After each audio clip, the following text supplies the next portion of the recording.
আমরা কি এখানে কান্নার জন্য এসেছি? আমরা এখানে কিসের জন্য এসেছি? আমার ভাইয়ের রক্তের বদলা নেওয়ার জন্য আজকে আমরা এই জানাজায় দাঁড়িয়েছি। প্রিয় ভাইয়েরা, আজকে কবি নজরুলের যে বিদ্রোহী দুটো লাইন, যাকে ওসমান হাদি তার আদর্শ মনে করত, আমি চিরবিদ্রোহী বীর, বিশ্ব ছড়ায় উঠে আছি একা, চির উন্নত শির। প্রিয় ভাইয়েরা, আপনারা জানেন শরীফ ওসমান হাদিকে এক সপ্তাহ 168 ঘন্টা আগে গুলি করা হয়েছে। এখন পর্যন্ত কি তার খুনিকে গ্রেফতার করা হয়েছে? সরকারের পক্ষ থেকে এখন পর্যন্ত কি খুনিকে গ্রেফতারের ব্যাপারে আপনাদেরকে আশ্বস্ত করা হয়েছে? তারা কি এখন পর্যন্ত আমাদেরকে জানিয়েছে যে খুনি কোন জায়গায় রয়েছে? আমরা স্পষ্ট মনে করছি যে এখানে খুনি একজন নয়, এখানে পুরো একটা খুনি চক্র কাজ করেছে।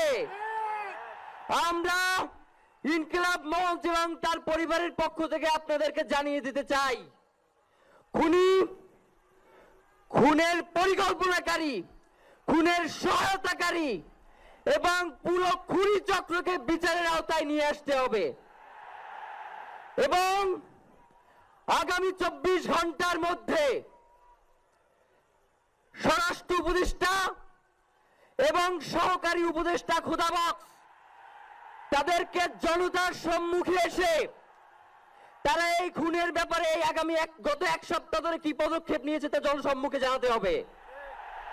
যদি তারা জানাতে না পারে তাহলে তাদেরকে পদত্যাগের জন্য প্রস্তুত থাকতে হবে।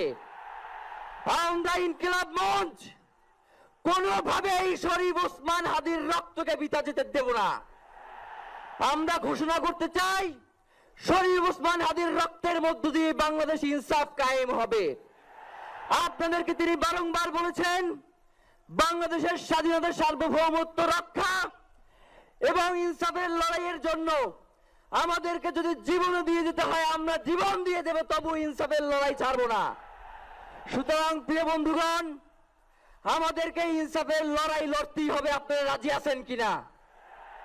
এবং সেই সাথে আমরা আরো বলতে চাই, সিভিল মিলিটারি ইন্টেলিজেন্সের মধ্যে ঘাপটি মেরে বসে থাকা আওয়ামী দোসরদেরকে চিহ্নিত করে গ্রেফতার করতে হবে। প্রিয় সংগ্রামী বন্ধুগণ, শরীফ ওসমান হাদির পরিবারকে জানানো হয়, রাষ্ট্রের পক্ষ থেকে আপনাদেরকে যদি কোনো সুবিধা দরকার হয় আপনারা আমাদেরকে বলবেন। আমরা শরীফ ওসমান হাদির পরিবার থেকে রাষ্ট্রকে জানাতে চাই, যদি এই রাষ্ট্রকে রক্ষা করতে শরীফ ওসমান হাদির পরিবারের 5 সদস্য, তার ভাই এবং বোনদের যদি রক্ত লাগে তারা দেওয়ার জন্য প্রস্তুত রয়েছে, তবুও এই খুনিদেরকে চিহ্নিত করে বিচারের মুখোমুখি করতে হবে। আমরা আপনাদেরকে আরেকটা ঘোষণা দিয়ে আজকের বক্তব্য শেষ করতে চাই, ওসমান হাদির নিরাপত্তার জন্যই কোন জায়গা থেকে তার লাশ নিয়ে যাওয়া হবে আমরা জানি না। ওসমান হাদি ভাই কি মৃত? তিনি আমাদের লক্ষ কোটি তরুণের মধ্যে জীবিত রয়ে যাবেন ইনশাআল্লাহ। আপনাদেরকে জানিয়ে দিতে চাই, কোন ধরনের সহিংসতা ছাড়া আমরা যেহেতু ওসমান হাদির লাশকে আমরা জাতীয় কবি কাজী নজরুলের পাশে দাফন করার ব্যবস্থা করতেছি, আপনারা সবাই এই প্রোগ্রাম শেষে জনতা মিছিল নিয়ে শাহবাগে চলে যাবেন। আমরা ওখানে গিয়ে আপনাদের সাথে দাফনের পরে কথা বলবো। হয় বাংলাদেশের স্বাধীনতা, সার্বভৌমত্ব থাকবে, বাংলাদেশের ইনসাফ কায়েম হবে, নয়তো আমরা বাংলাদেশের জন্য রক্ত দেওয়ার জন্য সবাই প্রস্তুত রয়েছি। এবং ইনকিলাব মঞ্চ ব্যতীত কারো কোনো প্রোপাগান্ডায় আপনারা কোনো ধরনের সহিংসতার পথ বেছে নেবেন না। আমরা ইনকিলাব মঞ্চের পক্ষ থেকে আপনাদেরকে জানাবো কখন কি ব্যবস্থা গ্রহণ করতে হবে।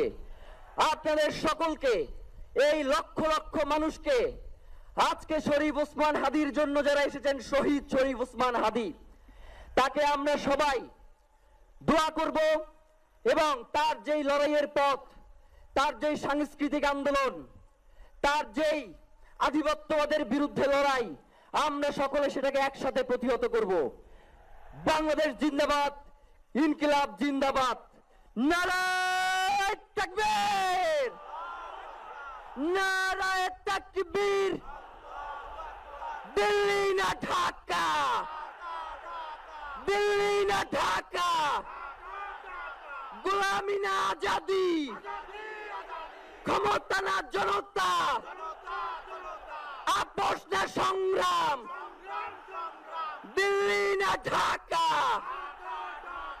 আমার ভাই কবরে, খুনি কেন বাহিরে, আমরা সবাই হাদি হব, গুলির মুখে কথা কব, আমরা সবাই হাদি হব।